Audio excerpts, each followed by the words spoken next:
You were taught to fix yourself, to improve, to become a better version of who you already are.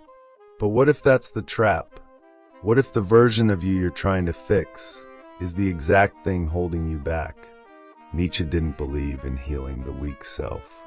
He believed in killing it, not evolving from the old you, but burning it to the ground and starting from nothing.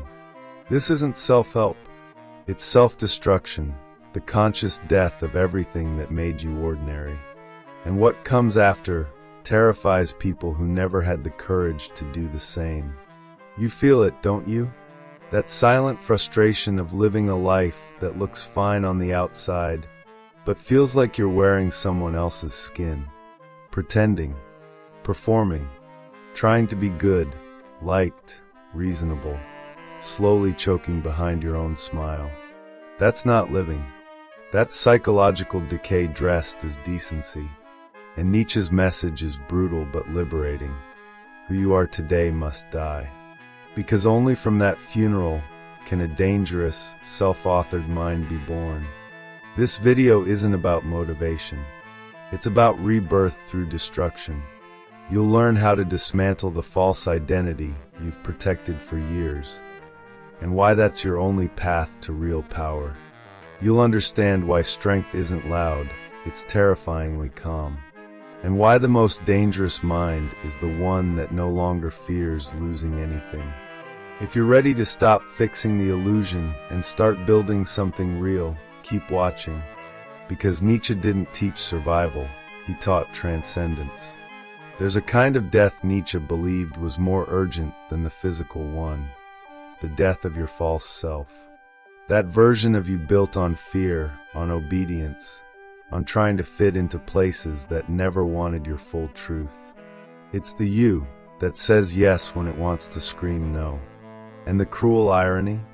Most people spend their entire lives keeping that version alive, feeding it, protecting it, mourning its pain, instead of letting it burn. This isn't about fixing your flaws. It's about erasing the system that created them. Nietzsche didn't see transformation as decoration. He saw it as demolition. You can't rise as something powerful while still negotiating with your weakness. You've got to pull the plug on the identity you've outgrown, the one built for survival, not creation. It's not an upgrade. It's a full reset. And it's terrifying for those who've mistaken routine for reality. Ever felt like you're acting in your own life? Like there's a quiet fraudulence behind your smile? That's the symptom.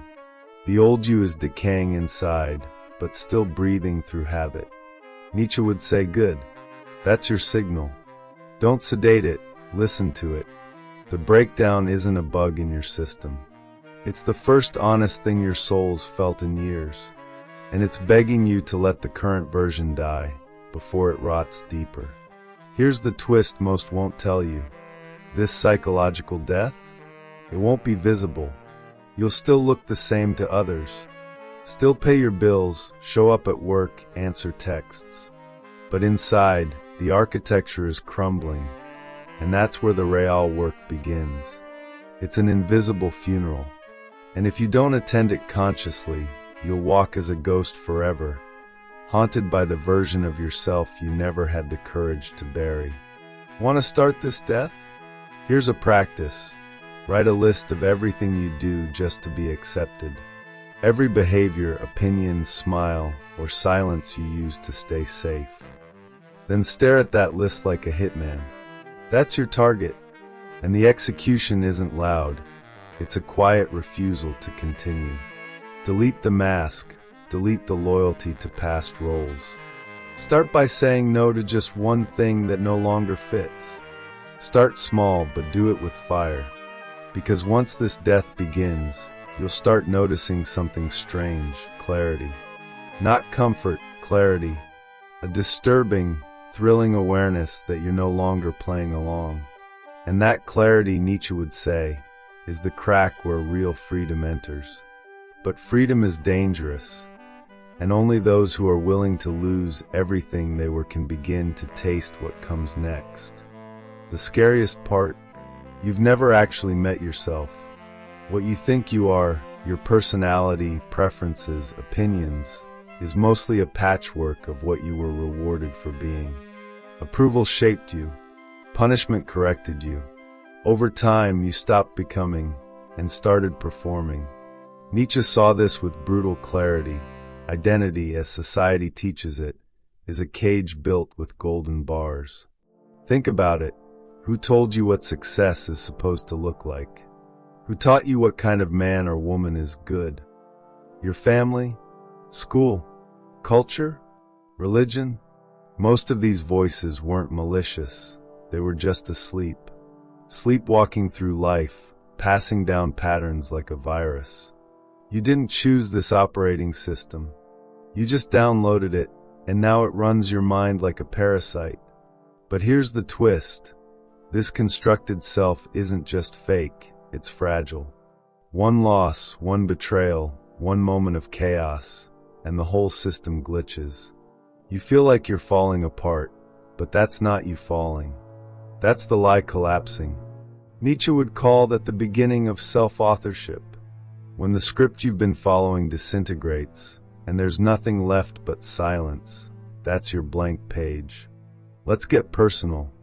Ever catch yourself saying things you don't even believe, just to fit in? Or playing roles so well, you forget you're acting? That's not a flaw. That's a wake-up call. Nietzsche didn't want you to behave, he wanted you to become. And that means unlearning. Detaching from inherited beliefs like a snake shedding dead skin. If it doesn't come from within, it's not yours. Want to try it? Do this. Spend 1 week questioning everything you identify with. Every label, every opinion. Where did it come from? Did you choose it, or did it choose you? Read The Four Agreements by Don Miguel Ruiz. Journal like a detective interrogating your own mind. Don't trust the first answer. Dig until it bleeds. Truth doesn't arrive clean. It shows up shaking, naked, and full of rage. And once you start dismantling the structure, something strange happens. Panic turns into power.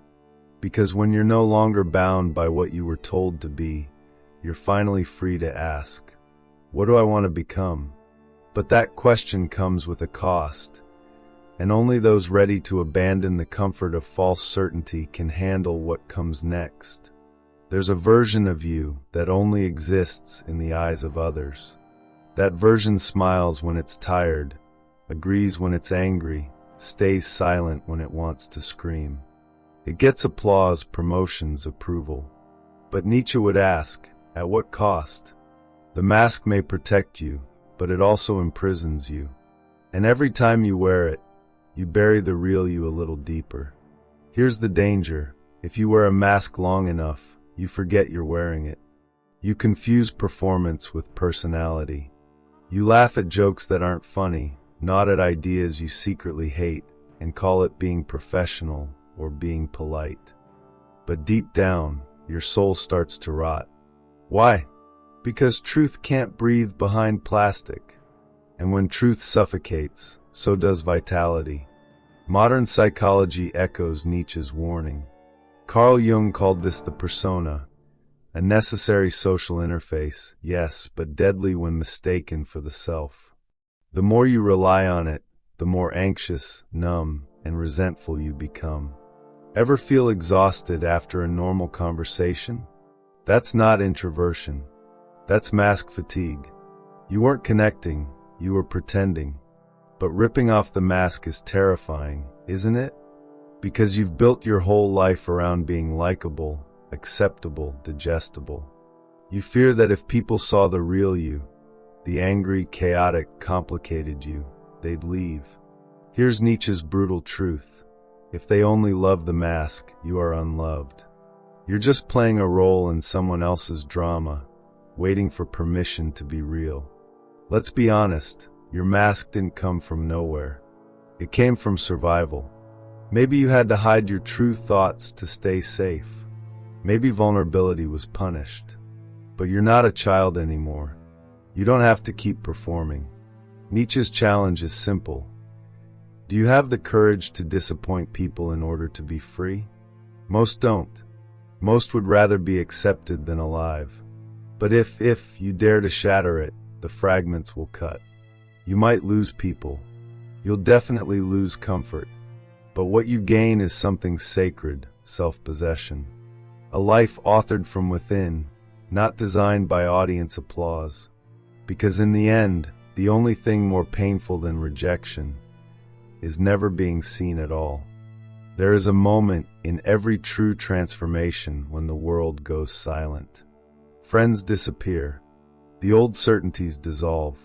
Even your inner voice, the one you trusted, starts to crack. This is the abyss Nietzsche spoke of. Not just darkness, but absence. No clear path, no applause, no rescue. Just you and the terrifying realization. You don't know who you are anymore. And that's exactly where you need to be. Because clarity doesn't come from comfort, it comes from collapse. The abyss strips away your illusions, your borrowed beliefs, your fake strength. It's the psychological equivalent of death. And in that silence, if you're brave enough to listen, you'll start to hear something different. Not the voices of others, but the whisper of your real self, raw and unfinished. Don't romanticize it. This is not poetic. It's brutal. You'll panic. You'll reach for distractions, anything to avoid the void. Social media, sex, food, noise. You'll try to perform normal again, just to feel something familiar. But it won't work. Because once you've glimpsed the emptiness underneath the performance, you can't unsee it. And pretending becomes a kind of spiritual vomiting. Why alone?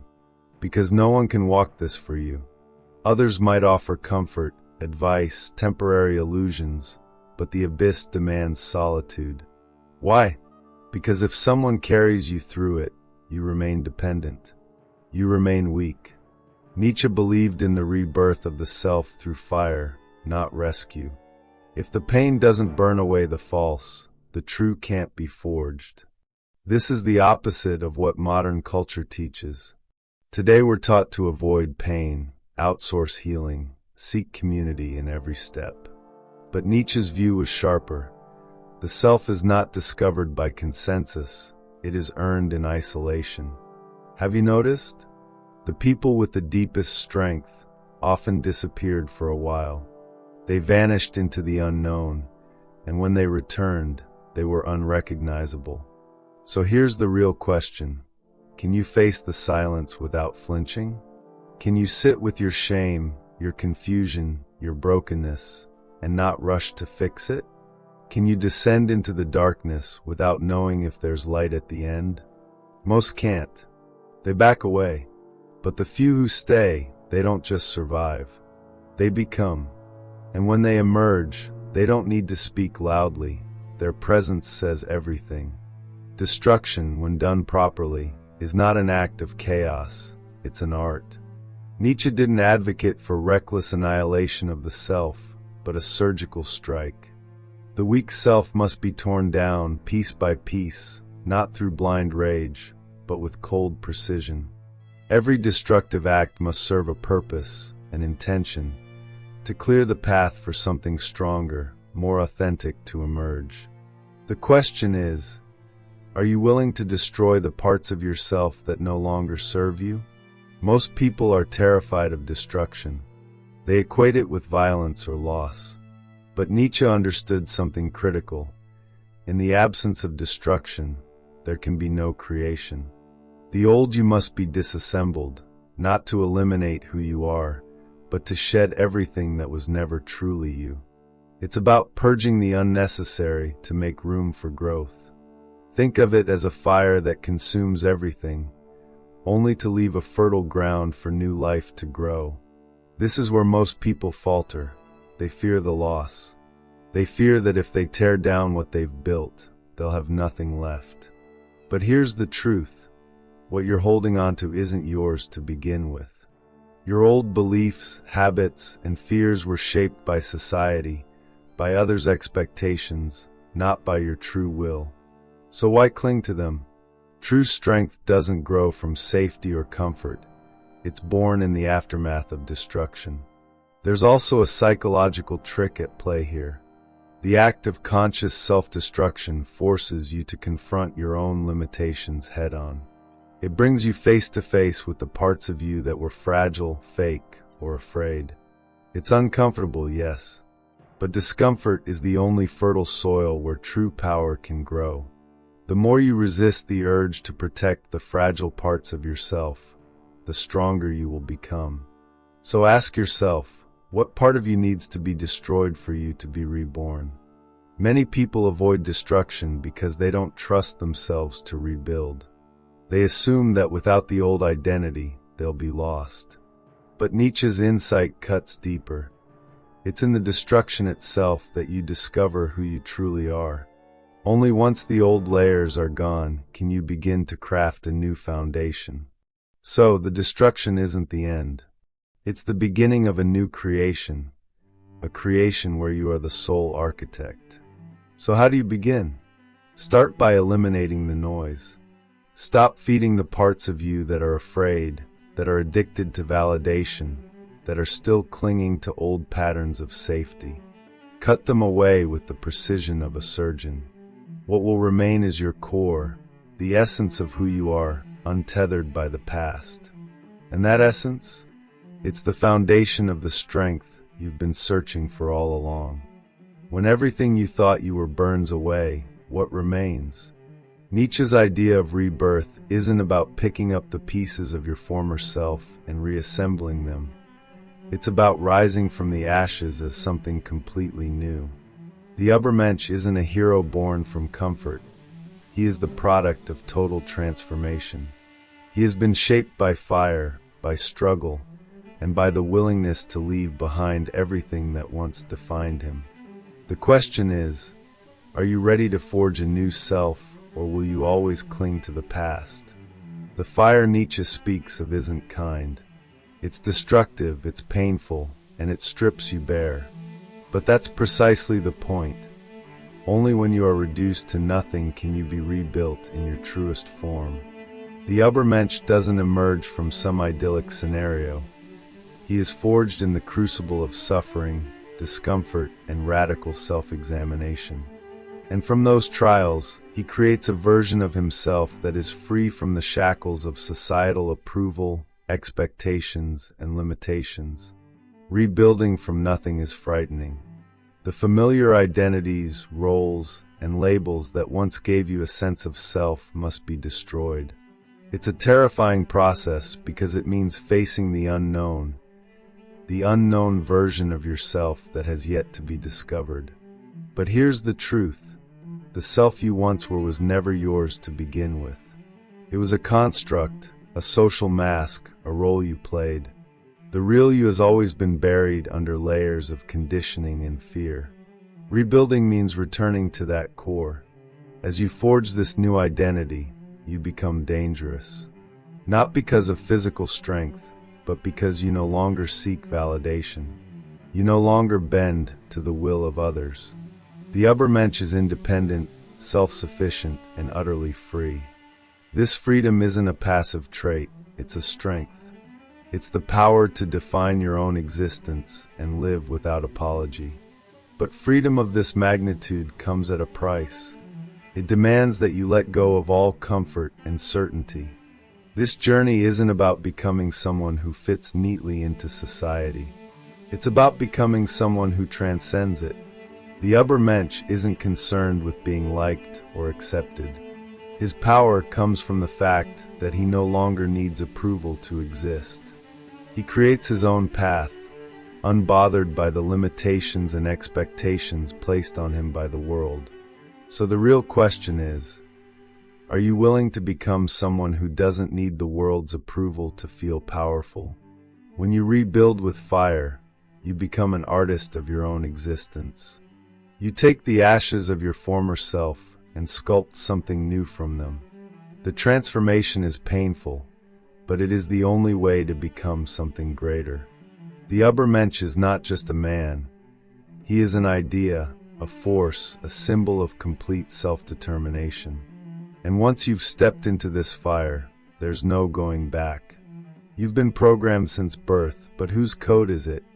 Nietzsche believed that to become truly powerful, you must stop being a passive participant in your own life and instead take the role of architect. Your mind is not some rigid structure.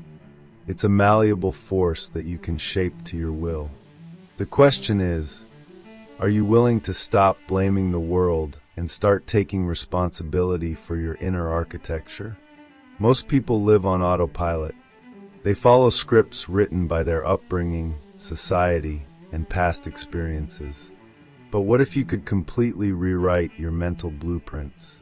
What if you could dismantle the beliefs that have been imposed on you and replace them with those of your choosing? Nietzsche's challenge is radical. Create yourself from the inside out.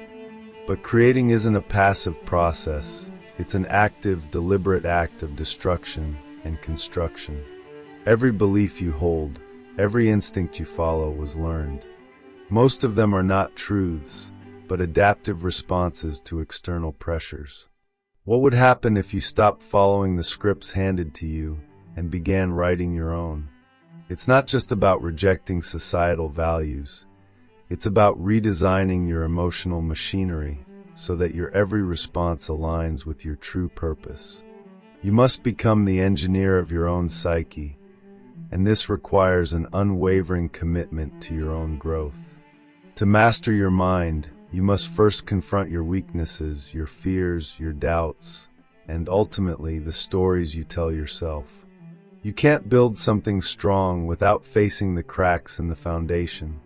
Every destructive habit, every self-sabotaging thought must be deconstructed and replaced with something purposeful. But this work isn't easy. It takes self-awareness, commitment, and the courage to look at your mind and say, I am responsible for what I create here. How often do you act without questioning your own programming? How much of your life is driven by automated thoughts and behaviors that you've never consciously chosen? Nietzsche's philosophy is a wake-up call. Your mind is your responsibility. No one can program it for you. But once you take full responsibility, you unlock the power to become the person you were always meant to be, not the person you were told to be. Mastering your mind means creating a life that is truly yours. You stop being a passenger in your own life and become the driver. You decide the direction. You shape your reactions, your emotions, your beliefs. No one does it for you. This is the true meaning of self-mastery, to design your life from within. And the moment you take control of your inner world, the outer world will no longer dictate your fate. What does true power look like? It's not the loud, brash display of force you see in the media, or the constant need for attention. Real strength is terrifying precisely because it doesn't need to announce itself. Nietzsche understood this well. The strongest minds are those that don't shout for validation. They walk with a quiet authority that disturbs the ordinary. Why does silence terrify so many? Because it's the presence of power without the need for approval. Most people are desperate for validation. They need constant reassurance that they are seen, heard, and admired. But what happens when you no longer need this? When you cultivate an inner world so complete that the opinions of others no longer matter. Nietzsche's strongest individuals weren't the ones who paraded their power. They were the ones who made people feel the weight of their presence without saying a word. You don't need to be loud to be terrifying. You need to be calm, focused, and unapologetically yourself. We're taught to scream for attention, to show our worth to the world. But Nietzsche flips this idea on its head. The true test of strength is whether you can stand in a room, in silence, and command respect without ever uttering a single word. Silence doesn't require a defense, it simply is. And that is the core of its terror. When someone walks into a room and the air changes around them, you're left wondering, how can they be so self-assured without the need to prove themselves? There's power in stillness, in the ability to remain unmoved by external chaos. This psychological weapon is a choice, one that requires you to build yourself internally. It's about creating such an indestructible sense of self that external events no longer shake you. A person who can remain composed in the face of crisis doesn't need to argue their worth. Their presence is their argument. In a world full of noise and posturing, such a person is a force to be reckoned with. Think about it. When was the last time you truly felt the weight of silence? When was the last time someone's presence alone made you question your own self-assurance? The people who live in this state aren't loud or aggressive. They don't demand your attention, but their power lies in the fact that they don't need anything from you. They are complete, whole, and unconcerned with your judgment. This is the weapon of psychological strength Nietzsche admired, a weapon so refined that it doesn't need to prove itself to anyone. To become this type of person, you must stop performing for others. Stop chasing validation, stop needing approval, and most importantly, stop fearing silence. This silence is not empty. It's a space where your mind is so finely honed that it disturbs those who are too weak to understand it. This is the mind of a psychological weapon, a person who doesn't need the world to know their strength, because their presence alone is enough to command respect. Real transformation isn't about change that can be undone. It's irreversible. If you can still imagine yourself returning to who you were, you haven't really changed. Nietzsche understood that true rebirth requires a complete severing from the past. The bridge must be burned emotionally, mentally, and spiritually. Why? Because as long as you can go back, you remain tied to the person you once were, and real change becomes impossible. Most people are terrified of this. The idea of severing ties with their old selves feels like jumping into an abyss, a leap without a safety net. But the paradox is clear. If you don't burn the bridge, you'll always stand on the edge, unsure whether to move forward or fall back. The person you were, with all their fears, comfort zones, and old stories, can't go with you into the new reality you are creating. There's no space for both versions of you to coexist. This burning isn't about rejecting your past. It's about releasing it from its grip over you. To move forward, you must make peace with the fact that the old you is a ghost. It's a faded memory of someone who no longer serves you. Holding on to this ghost is holding on to stagnation. The real challenge lies in the psychological work of letting go, really letting go. Can you honestly say you've released yourself from your former limitations? You've been conditioned to believe that going back is an option. Society pushes the narrative of second chances and the comfort of returning to what's familiar. But Nietzsche saw this as a trap. The very idea of going back undermines your ability to evolve. If you can still return, your transformation is a mere illusion. You must sever those ties completely, and that's where true freedom begins. This isn't just a mental shift, it's an emotional and spiritual one. Imagine what it would mean to live without the option of turning back. No more safety net. No more comforting excuses for your old behavior.